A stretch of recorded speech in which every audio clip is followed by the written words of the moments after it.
Hi friends, welcome to Mannar சமையல். அம்பர்லாக்காய் குடக்காய். இந்த குடக்காய் கொஞ்சம் இருந்து எனக்கு கிடைச்சது கொஞ்சம் பழுதாகிட்டு ஓகே சரி செய்து கொள்ளலாம். இந்த அம்பர்லாக்காய் ஒரு ஃப்ரெண்ட் ஒரு ஆள் தந்தாங்க. இதை நான் கறி வைக்க போறேன். கறி வைக்கிறதுக்கு தேங்காய் பால் எடுத்திருக்கிறேன். அடுத்தது கருவேப்பிலை, வெங்காயம், பச்சை மிளகாய், இஞ்சி, உள்ளி குத்தி எடுத்திருக்கிறேன். இதுக்கு தக்காளி தேவையில்லை. தக்காளி எதுக்கு வச்சா அப்புறம் இருந்துட்டு தக்காளி தேவையில்லை. ஏன்னா இது ஏற்கனவே புளிக்கும்.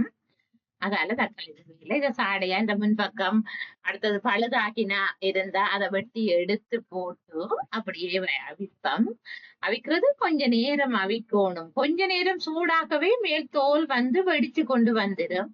இறக்கிறாதீங்க. இறக்கினா உள்ளுக்கு அவியாத மாதிரி இருக்கும். பிறகு சாப்பிட கொஞ்சம் கஷ்டமா இருக்கும்.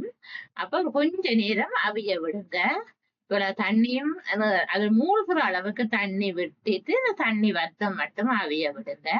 அவிஞ்ச பிறகு எடுத்து அப்படியே மேல் தோல் அப்படியே வேற உருளைக்கிழங்கு அவிச்சா பிறகு அப்படியே மேலால வர மாதிரி அப்படி ஈஸியா கலண்டு வந்துடும். அப்படியே கலட்டி எடுப்போம். இந்த கலட்டி எடுத்துட்டேன். அம்பர்லாக்காய் வந்துச்சு. இந்த அம்பர்லாக்காய சும்மாவே இப்ப எடுத்து சாப்பிடலாம், நல்ல சுவையா இருக்கும். ஆனா நான் இப்ப என்னன்னு செய்யறேன்னு பாக்குறேன். முதல்ல கொஞ்சம் தேங்காய் எண்ணெயை ஊத்தி போட்டு, தேங்காய் எண்ணெயோ நல்லெண்ணெய் எடுத்தா என்ன செய்யுது, நீங்க சமையலுக்கு பயன்படுத்துற எந்த ஒரு எண்ணெயும் நீங்க பயன்படுத்தலாம். நாங்க கூடுதலா தேங்காய் எண்ணெய் யூஸ் பண்றது, அதால நான் தேங்காய் எண்ணெய் எடுக்கிறேன். சட்டி நல்லா காயட்டும். சட்டி காஞ்ச பிறகு ஒரு 2 தேக்கரண்டி தேங்காய் எண்ணெய் போதும். கணக்க தேவையில்லை. வெங்காயம் அதுகள் தாளிக்கிறதுக்கு தான். அவ்வளவுக்கு கொஞ்சம் தேங்காய் எண்ணெயை விட்டு போட்டு, இதுக்கு நான் கடுகு அப்படி அந்த இதுகள் ஒன்றுமே நான் போடல. மிக சிம்பிளா செய்து காட்டுறேன். ஆனா நல்ல சுவையா இருக்கும். நீங்க இதுவரைக்குமே எந்த ஒரு மரக்கறி வகைகள் செய்து சாப்பிடக்கையும் இந்த சுவை வராது. சரி ஓகே, கடுகை போடுவோம் யோசிச்சுட்டு சரி கொஞ்சம் கடுகை போட்டுட்டு சுவையாக செய்து விடுவோம். நல்ல டேஸ்டா வரும். வெங்காயத்தை போடுவோம்.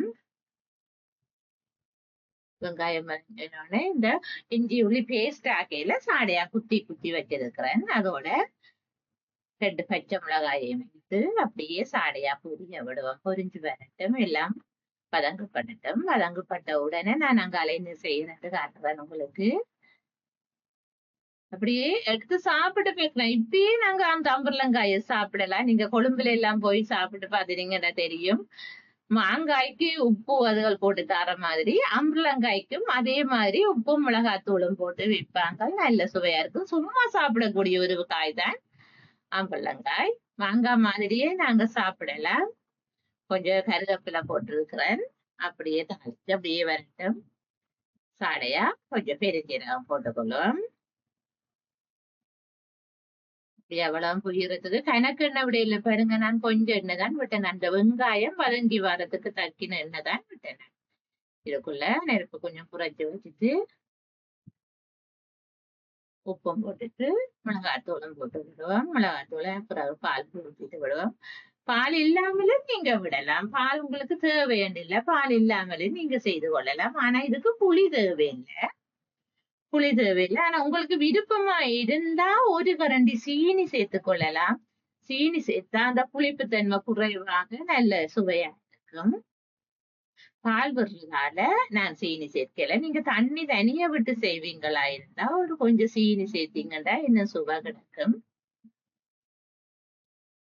2 கரண்டி இது கொஞ்சம் செய்யறதால கணக்க மிளகாத்தூள் தேவையில்லை. 2 கரண்டி இது கலவன் மிளகாத்தூள். எல்லா தூளுமே இதுல இருக்கு. மஞ்சள் தூள், மசாலா தூள் சகலதும் இதுக்கு கலந்து இருக்கு.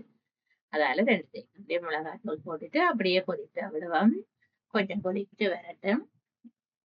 அம்பலாக்காய் உள்ளுக்கு இல்லாம அவிஞ்சி இருக்கணும். நீங்க இருக்கா எடுத்து கடிச்சு பார்த்தா தெரியும், அல்லது அமர்த்தி பார்த்தா தெரியும். உள்ளுக்குள்ள அந்த சீட்ஸ் போகும் வரைக்கும் நல்லா அவிஞ்சி இருக்கணும். அப்படி அவிஞ்சி இருந்தா தான் கறிக்க நல்ல மென்மையா நல்லா வரும். உப்பு கொஞ்சம் காணாம இருந்தது, சாடையா உப்பு கொஞ்சம் போடணும். போட்டேன்னா அப்படியே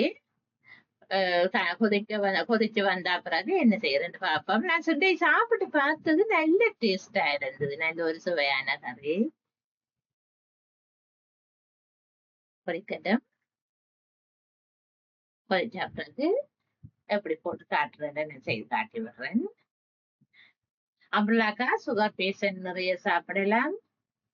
அதுல சுகரே இல்ல, நல்ல ஒரு துவர்ப்பு தன்மையும் புளிப்பு தன்மையும் தான் கூட இருக்கு. இந்த புளிப்பு தன்மை இருக்கிறதாலதான் உப்பு மிளகாத்தூள் போட்டு சாப்பிடறதுக்கு எல்லாம் இதை பயன்படுத்துறாங்க. செய்து பாருங்க. எங்க அம்பர்லாங்க உங்களுக்கு கிடைச்சாலும் ஒருக்கா வேண்டி நீங்க ஒருக்கா செய்து பாருங்க. அப்ப இதுல சுவை எவ்வளவு தூரம் உங்களை தூக்க வேண்டி பாருங்க. நீங்க நெடுக வேண்டி வேண்டி எங்க இருந்தாலும் தேடி பிடிச்சு செய்வீங்க. அப்ப பொரிச்சு வந்துட்டு நான் கொஞ்சம் செய்யறதால ஒரு கொஞ்சம் குழம்பு தான் வச்சினேன். அப்படியே பொரிச்சு வந்துட்டு இதுக்குள்ள போட்டு அந்த அம்பர்லக்காய பிரட்டி எடுத்தா சரி. ஏனென்றா நல்லா முதலே அவிஞ்சிட்டு அம்பர்லாக்காய். ஆகவே அவிய வேண்டிய அளவுக்கு நாங்க தண்ணி விட தேவையில்லை. ஏற்கனவே அவிஞ்ச காய் அப்படியே போட்டு குழம்புல பிரண்டு வந்ததுங்க சரி.